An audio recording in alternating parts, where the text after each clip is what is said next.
For millennia, spiritual thinkers have offered wisdom and tools to help people find their way in trying times. Advice that even scientists like me find have a lot to offer.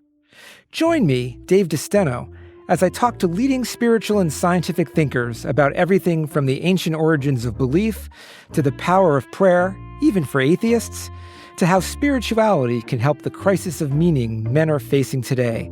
Find our show, How God Works, wherever you listen to podcasts.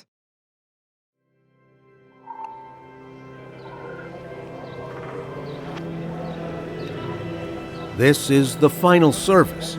I'm Ray Suarez. In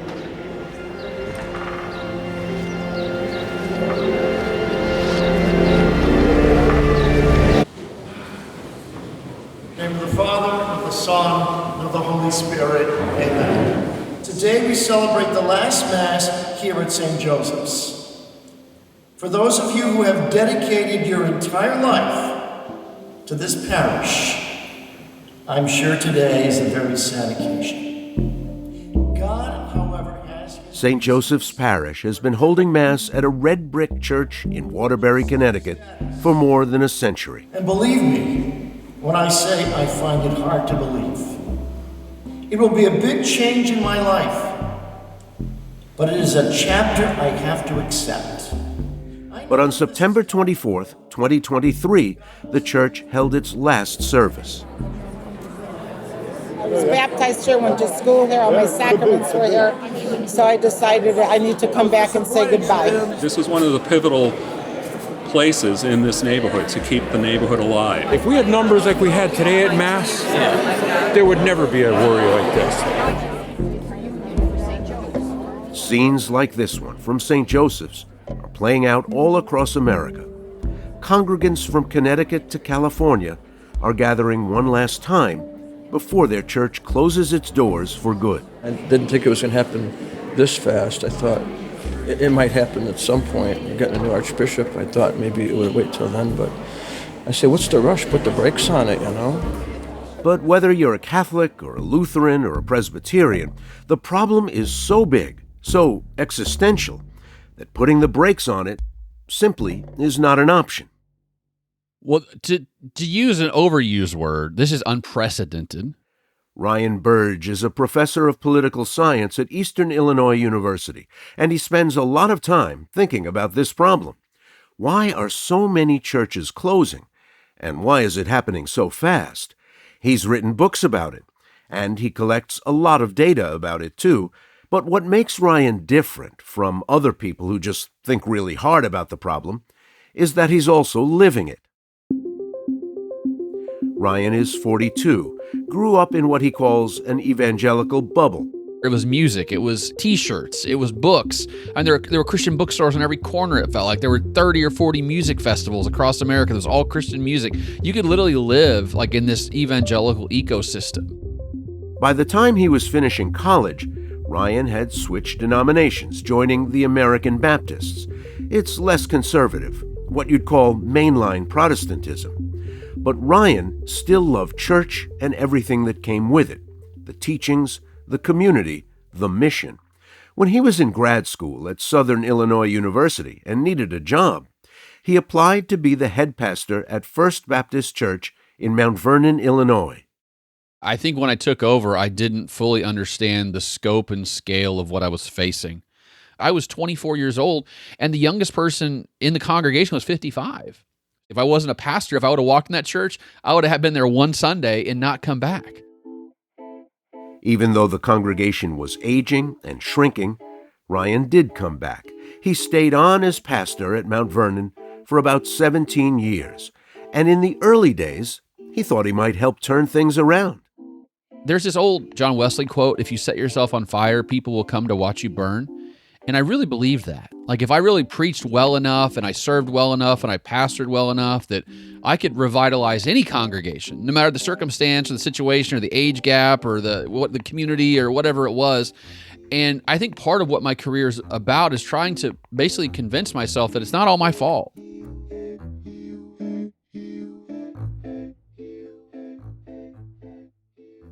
People who were coming to adulthood around the turn of the century didn't say, significantly, let's just make a thing that does reflect what we want from church, they bailed out altogether. Why did that happen? Yeah, I think that actually might be the million-dollar question in my line of work. There used to be this great tradition in America called the Main Line, which is United Methodist, Episcopalians, United Church of Christ, American Baptist. They were churches that believed in Jesus and preached the gospel, but definitely were not dogmatic. They used to be half of America in the 1950s, and now they're less than 10% of America, and they're going very quickly towards zero. It's not just mainline Protestants who are quickly heading towards zero. 50 years ago, 90% of Americans were Christians. 50 years from now, that share could be as little as 30%. 100,000 Protestant churches in the U.S. will close by 2030. After working really hard to stave off the inevitable, the time came when the decision was made to finally close your church. Was there a catalytic moment, a border that was crossed where you said, we just can't do this anymore? In January of 2024, we did not meet for a month. I got sick. Our pianist broke her shoulder, and it got really cold. And we decided to not meet Sunday after Sunday. And then when we got back, it was like any motivation that we still had, any enthusiasm that we'd built up, that it just been deflated. And we sort of got together and said, let's not do anything until after Easter's over. So we went through Lent, we went through Easter. And the Sunday after Easter, we met. We had a business meeting. In the meeting, I had thought this business meeting over in my head for 10 years now, how it was going to go. The whole thing lasted 15 minutes. You know, it was one thing we voted on, which was not if we're going to close, what date we were going to close was the only question that was really on the table. And we picked the date that was closest to our anniversary, which was in 1868. Our church was founded in July. That's why we picked the date that we did. And it was a moment where I think a lot of us were relieved that we didn't have to deal with that anymore. You know, that moment had passed, and now it was just the logistics of closing down. It's like a death, though. It really is like a death. I mean, it feels like a grieving process, and I think many of us are still going through that grieving process. Ryan's story is a familiar one for ministers and preachers across America, but it hasn't registered much outside that community. Part of the reason is Christianity is such a political lightning rod these days. Some churches reject choices like same-sex relationships that the majority of Americans have accepted for decades. Some of the loudest voices oppose abortion, want to teach the Bible in public schools, and the most fringe believers talk about their plan for a white Christian future in America. But that's not all churches in this country, not the ones that were the heartbeat of immigrant communities throughout our nation's history, sprouting up on city blocks and in basements and backyards from Long Beach to Long Island. That so many churches are facing an uncertain, if not dire future, it's a big deal. Not just for what it says about the ways our country is changing culturally and demographically, but about the ways we convene and connect, about the ways our lives intersect with the people who live next door or down the street. So that's what we set out to do, answer a really big question in 4 parts. What does a community lose when a church closes its doors for good? And how will the ones that survive manage to keep them open? This chapter of the story doesn't begin in a crowded, old Center City neighborhood or along a major suburban arterial, but in one of the most sparsely populated places in the country, northern New Mexico, where already tiny congregations are slowly dwindling, and the little churches they care for face an uncertain future.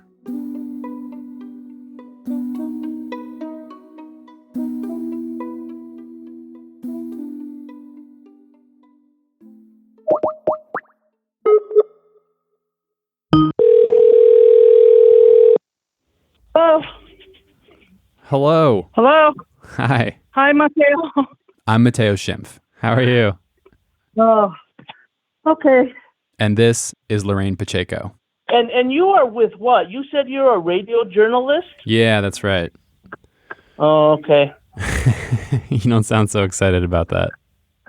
I thought Father Rob had said you were a missionary or something. And when I talked to you the first time and you said I'm a radio journalist, I was like, huh?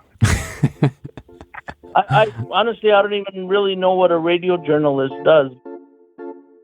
Lorraine doesn't get a lot of calls from journalists. Actually, I'm not sure she gets a lot of calls from outside her own area code. And I don't think she'd take many if she did. She lives in the eastern plains of New Mexico, in San Miguel County. It's a massive swath of mountains and mesas that stretches from Santa Fe to northwest Texas. A small group of Spanish settlers colonized the area more than 500 years ago, set up ranches and mines and sawmills across the high Red Rock Desert. And the other thing they built? Churches. Dozens of little mission churches. Can I ask why you and your husband decided to take on the role of Mayordomos? Okay. Well, it wasn't up to me. Mayordomo is a Spanish word borrowed from an Italian word that in 2025 is basically obsolete. Hundreds of years ago, it referred to the, quote, chief steward of the household of the Pope. Today, it refers to people like Lorraine, the chief steward of Mission San Rafael, a tiny concrete church in an even tinier town called Trementina. I'm going to be honest, Mateo. I don't like it over there. I really don't like it. She's the person who collects money for church functions or to repair things like cracks in the walls, then ends up having to patch them herself. I hate fighting with a mesquite. I don't know if you know what mesquite is. I mean, a mesquite is worse than a cactus. Oh my God, really? Yeah, and they grow into like trees. So we make sure that we can get rid of most of the mesquite there so that nobody leaves with a flat tire. It's hot. So with that heat comes snakes. That's just not me over there. Being a Mayordoma, it's a thankless job. Lots of driving, no pay. But Lorraine puts up with it because Mission San Rafael, it means a lot to her husband Elmer. My husband was raised by his grandparents who live close to the church. The reason we took it over as Mayordomos was because the person that was there before, he did it for years and years and years and years and years. He got elderly. So my husband and Chris, who is a cousin to my husband, stepped in. They went to the church. They talked to the priest, and they said, we may be interested. When you volunteer to be a Mayordomo, it's a gig that's really only supposed to last a year. The idea is that you spend some time repairing the pews and collecting donations, and then you hand things off to the next cousin or uncle. It's a cycle that's been repeated here for centuries. But for Elmer and Lorraine, plus Elmer's cousin Chris and his wife Loretta, a year quickly turned into 2. Then 3 turned into 4. They're now in their 6th year as Mayordomos, and they're starting to wonder if anyone will step up to replace them. But like right now, let me think. There's really nobody that lives around the area anymore. Fewer than 160 people live in Trementina, according to a 2020 census. And that's part of a larger trend in San Miguel County. People, particularly young people, they just can't find work. So they move away to Denver or Phoenix or Dallas, or even just a few hours west to Albuquerque. And then those that are left behind often end up getting sucked into the drug-related vortex. It's awful. In some of the villages, just a war zone of drugs. This is Father Rob. I'm not a Hispanic Catholic, but, born still in northern New Mexico and raised among it. And so I know that there's deep, deep roots of the faith here in these mountains. Father Rob Yaksich is the head priest at Our Lady of Sorrows, a Catholic church in Las Vegas, New Mexico, population 13,000. It's what's called a mother church for 23 missions scattered across San Miguel County.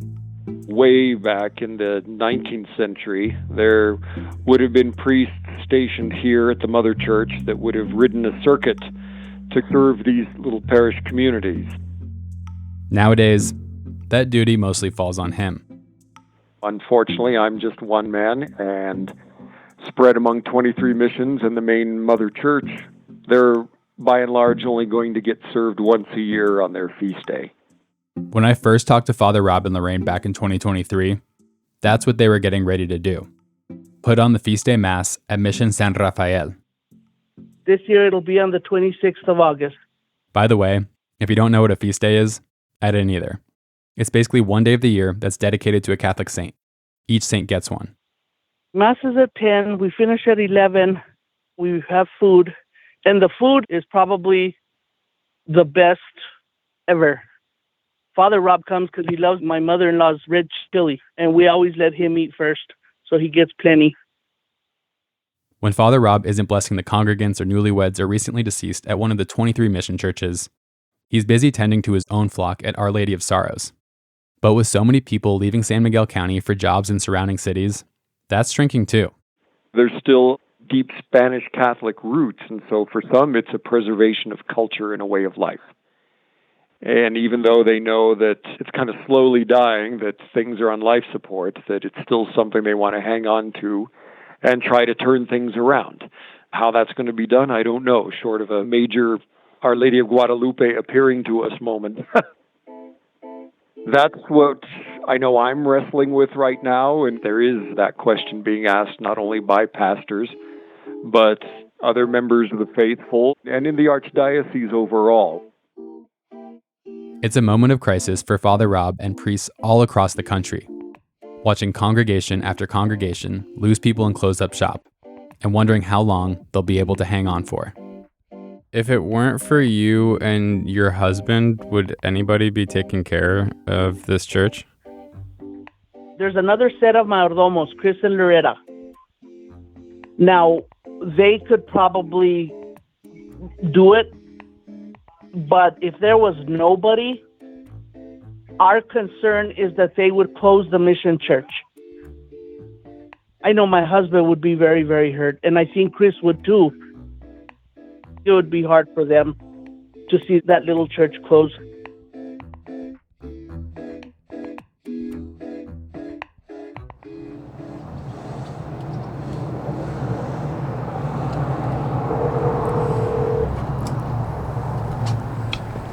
Hello, Mateo. Father Rob, good morning. How you doing? Pretty good. Yourself? Good. We are just walking along the front of the church. Oh, great. That Las Vegas is the commercial center of eastern New Mexico says more about eastern New Mexico than it does about Las Vegas. The city's official government website kind of says it all. A visit to Las Vegas, New Mexico is like stepping back in time. How would you describe this? Well, this looks like a big town church. You know, Las Vegas compared to some of these smaller villages is pretty sizable place. The downtown plaza was used as a set for No Country for Old Men. And even though it's only got 13,000 residents, it's still the biggest city in San Miguel County. Hi, Ray Suarez. Good to see you. Nice to meet you, Ray. Nice to meet you. It's a mess at the moment. We've had a weird several weeks, but come on in. They're finishing morning mass. Behold the Lamb of God. Behold him who takes away the sins of the world. Our Lady of Sorrows is old, built in 1852, but it's not a Baroque-style church that you might find in a city like New York or Chicago or Philadelphia. It's got an organ that takes up the entire balcony, but otherwise, it's pretty plain. Whitewashed walls, whitewashed ceiling. As Saturday morning Mass came to an end, we got to talking with Father Rob. Where'd you come from? I'm actually from 100 miles north of here, a little town of Raton on the Colorado border.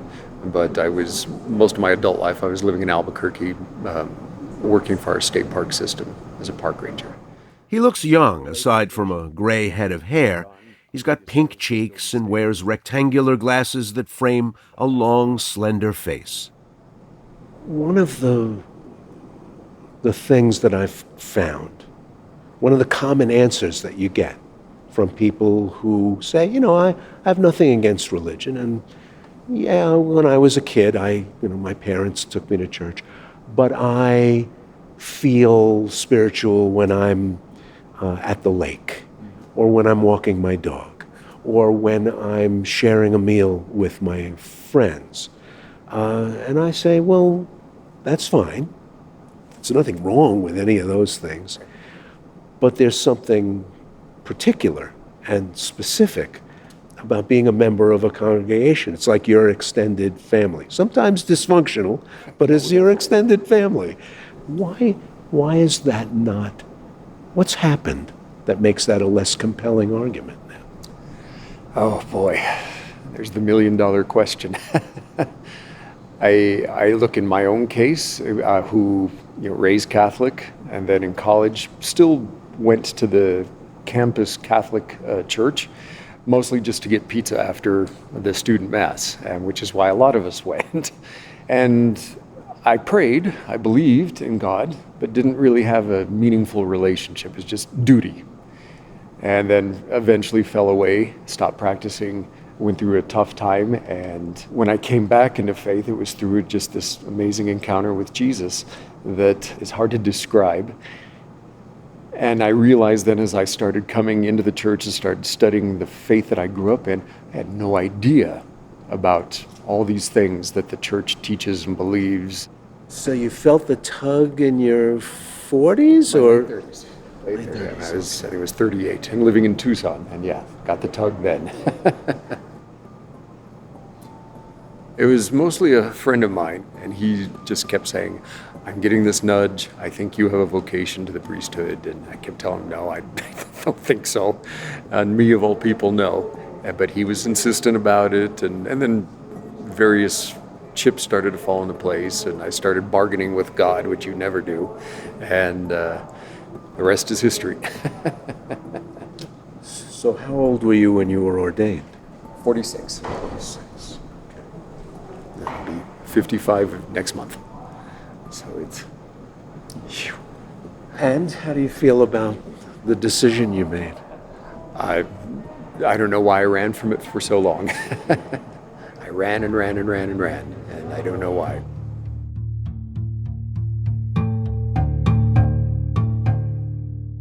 According to Father Rob, people in Las Vegas will cross themselves when they drive by Our Lady of Sorrows, or when they see him walking around town. But he says a lot of those same people don't show up to Mass on Sunday mornings. Churches, it doesn't seem like they have the command power where if you ran into somebody like that in town, you could wag your finger at them and say, well, you should be at Mass. Is that a change from when you and I were kids, let's say? Absolutely. Absolutely. The gentleman that came by and visited, he just had his 91st birthday. And he will say over and over again that there were 8 masses on Sundays because everybody was here. This is where everybody came. And he's the oldest of 13. And they had huge families that would fill up a whole pew, if not 2. And so he laments that back then, this was the center of life, especially on Sunday. But now it's not. Like you said, it just doesn't have that power anymore. Are you confident about this place in 2050, 2075, 2100? I would like to say yes, because there, of course, in this part of the country, very deep Spanish Catholic roots. It almost pervades the atmosphere in places, but at the same time, with that faithful generation dying off, I just don't know. I'd like to believe that, yes, long after I'm gone, Our Lady of Sorrows will still be standing, but I don't know. Small satellite churches to this one. Some of them, I understand, are just hanging on by their fingernails. Can you triage them, keep the healthiest ones alive, and sadly make the decision to let some of them go? How do you do that? That's what I'm praying a lot about.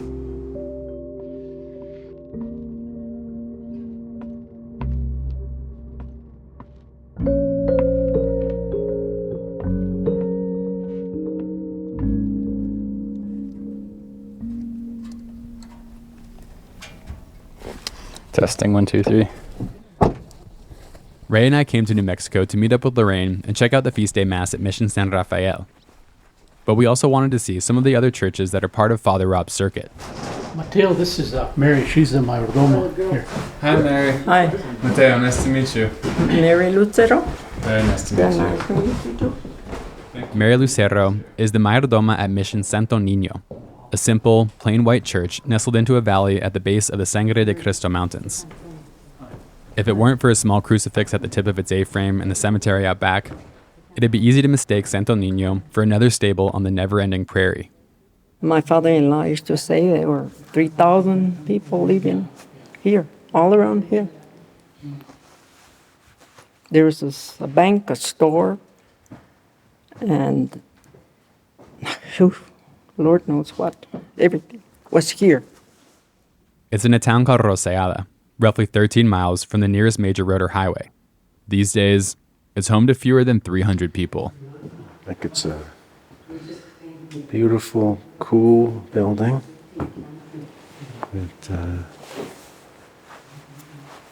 Keeping it here is going to take a lot of work. Oh, I know. A lot of work. Despite the little house in the prairie charm, with its white walls and red floor and wood-burning stove, Mission Santo Niño is in pretty rough shape. This back wall is going to collapse one of these days. Right now I could see where, now that it rained, there's water. Mary said they've been trying to repair a leak in the roof for years, but since they can't afford building materials, just end up nailing tin sheets to the top of the church. So how long have you lived out here for? 63 years since I got married. How long have you been the Mayordomo here? My in-laws were first for a long time, and then we took over after they couldn't do it, and now I am here. We can't let this church go down. Every once in a while, Mary's kids will come help her paint the walls.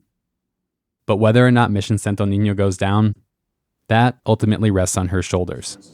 There's times I spend all day doing everything, but that's okay. I don't mind. I like it. Why do you keep working? Because it's Santo Niño Church. If I run out of something, I do it. However I can. That's what we were doing, but now I have to do it myself. My husband and I and a friend of his, he used to come and help out. And I was hoping we could get somehow help so we could fix it enough that it will not fall.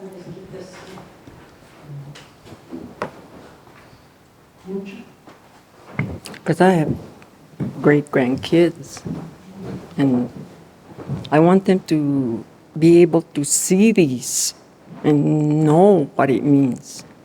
Take care of it. When did your husband pass away? It's going to be 2 years.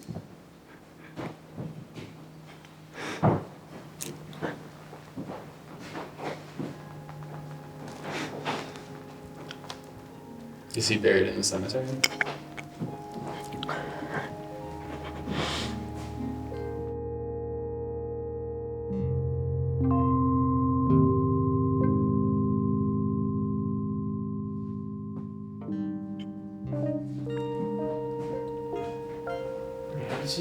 Can you tell me what it means to you?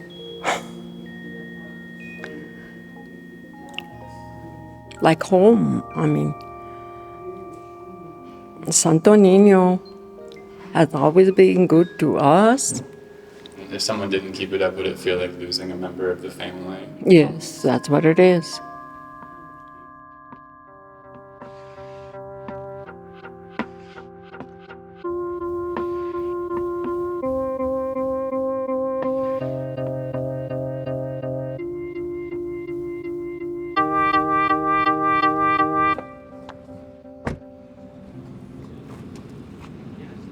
At the end of a sparsely used turnoff, dotted with mesquite trees, is Mission San Rafael. Hi, Lorraine. It's nice to meet you. Lorraine is there to greet us when we arrive. Hi, Ray Suarez. Good to see you. You're right, this is way out here. I tell you, see? And there's our trailer. That's our property there. So we've been camping there since Thursday. An RV was parked out in the middle of a field, About 200 yards from the little white church with a blue steeple, Lorraine and Elmer had set up a folding table in the shade of the RV. It was ground zero while they cooked and cleaned and pulled the weeds at Mission San Rafael. Will do. The feast day mass at the mission drew a good crowd, about 50 people of all ages, cowboy hats and boots, buzzing around tables weighed down by pots of chili and trays of brisket. Father Rob was there in his white priestly regalia, and his flock filed into the pews a few minutes before 10 a.m. Okay, everybody get ready to sing then. Let's warm up our voices. Father Rob was surrounded by statues and images of Jesus and various saints that you might find at churches anywhere in America, and others carved into wood with a distinctive New Mexico style. For all the feast day pageantry outside Mission San Rafael, the Mass itself was pretty much like any other Catholic Mass, except at the very end. Be able to keep the Mother Church of Our Lady of Sorrows going, for that matter. If there aren't enough of the young people here practicing the faith, we're shrunken down a bit. Father Rob just went ahead and said the quiet part out loud. And so we pray every day for that grace that God imparts the faith upon our young people so that they'll carry on not only our traditions here at the missions, but also at the mother churches as well, whether it's Our Lady of Sorrows. I don't know whether or not we should have been caught off guard. I'm not sure anyone else there was. But that Father Rob, a head priest, was so candid about the future of this church was surprising. He'd been open, even adamant with us about how dire things had gotten, but those were mostly private conversations. Maybe this was his way to motivate the people in the pews, to get them to proselytize and bring more congregants to Our Lady of Sorrows, or maybe to deliver another message. Without you, this could all be gone. But there's also a chance for Father Rob, who is responsible for so much at Our Lady of Sorrows and for this network of mission churches. It's a form of self-preservation. That saying it out loud, in front of an audience, helps ease his burden just a little bit.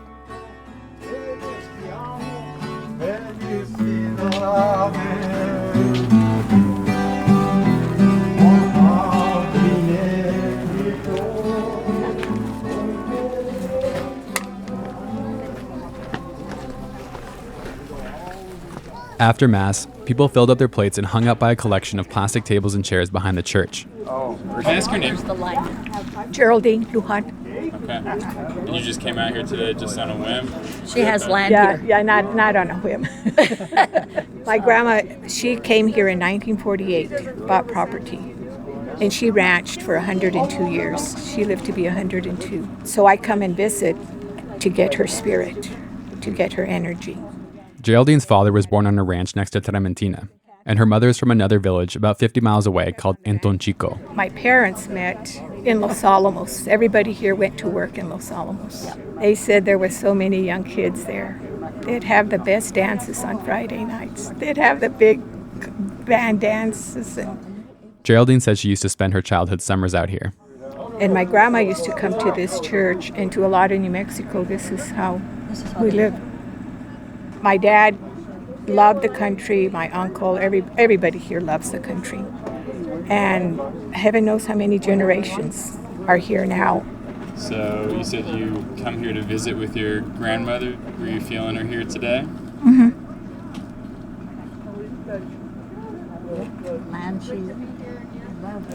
Yeah, and my parents, but they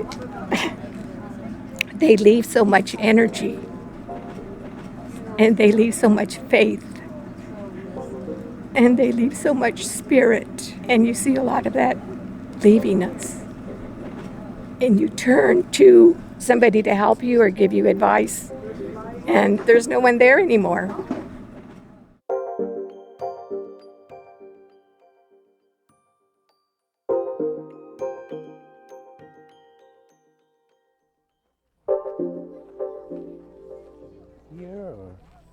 Finally, after she'd made sure that everyone was fed and happy, and people had piled into their raised pickup trucks and headed back to Las Vegas, we caught up with Lorraine. Why be a mayordomo? Why be a mayordomo? To give back to my church, to give to the community, and probably first and foremost, the reason I did it was because this meant so much to my husband. You know, I'm not from here. I had no ties to this place, but knowing that he was raised here and him and his grandma spend a lot of time walking to the church, that type of thing, my part was to be by his side, to help him. Can you picture the day when this place has to close? And when it does, what does a place like this lose?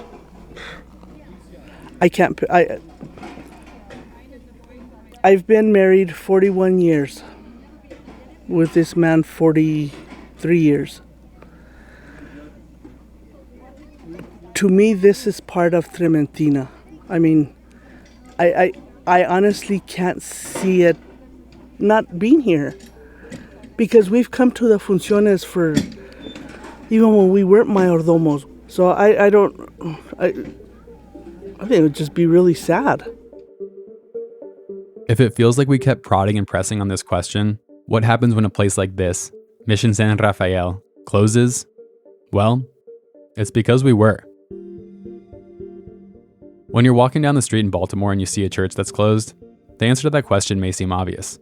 It's boarded up, converted to some other use, or just abandoned. But as we all become more and more isolated from our neighbors and our coworkers, the answer to that question feels a little more complicated. What happens when physical spaces, with the explicit purpose of connecting and convening people, just aren't relevant to our lives? Is it in the back of your mind? Is one of the reasons why you still do it? Because you're a little bit afraid there's nobody who's going to want to do it. Probably. In a couple of years. Probably. I say, well, why not do it as long as we can? You know, we're not spring chickens, but we're not that old. So I think it's getting a little harder on Elmer and I because I'm a primary caregiver for my mom, who's 88 years old. His mother just turned 83. We lost his dad 3 years ago, who's buried here. But we still say, well, you know, we've committed to this also. I have brothers and sisters that it's like, okay, I'm sorry guys, but this is my time. I've committed to the church. I've got to go do this función. You take care of mom. But in what we've so far painted as a pretty bleak picture, there are still stories of success. We spent a bit of time with a man named Ray Hogerheis. He's the mayordomo at Mission Mary de Guadalupe in a town about 60 miles from Trementina. Ray's gotten enough money from donations and grants to do major renovations at Mission Mary de Guadalupe. New flooring, new windows, and the place looks great. Plus, they have Mass on the second Sunday of every month, not just once a year on feast day. And as for Lorraine, when she took on the job as mayordoma, Mission San Rafael was down to its last $500. But after years of fundraising, Lorraine says that Super Bowl squares are a big hit. That ledger is up to $9,000. And Chris and Loretta, the other mayordomos, they still pitch in to pour concrete for the outhouse and stucco the church walls. Plus, this church, do you worry about what's going to happen to it like 10, 20, 30 years from... You got to ask her, watch. Licia. That was Elmer, by the way. Licia is his and Lorraine's daughter. He wants to know what's going to happen to the church and that property in 20 years. That'll be mine. My job to take over. And my kids. How do you feel about that? I feel really good about it. I have a lot of roots here.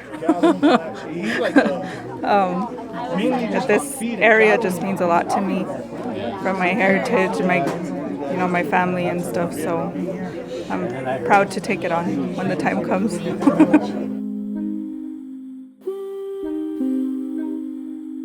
It's hard to say how much longer Mission San Rafael, and for that matter, Our Lady of Sorrows, will be around.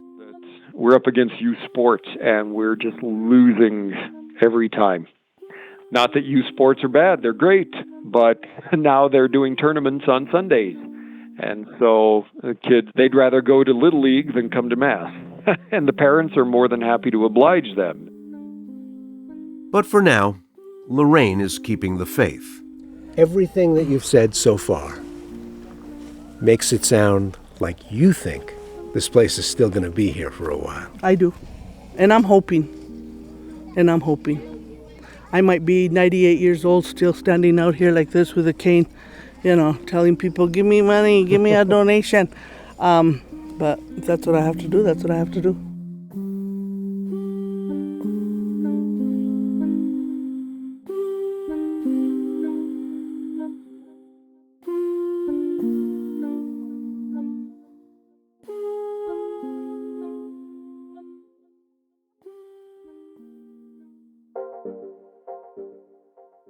The final service was made possible with generous support from the Henry Luce Foundation and is distributed by PRX. It was written and produced by me, Mateo Schimpf, with additional writing and reporting from Ray Suarez. I also engineered and mixed the series. Joshua Dudley did the interviews you heard from the last Mass at St. Joseph's. And a huge shout out to Elise Manukian and Sienna Barnes, who played a massive role in developing this series. They also provided editing and production support on this episode. My editor and executive producer is Jared Sport. Music is from Blue Dot Sessions.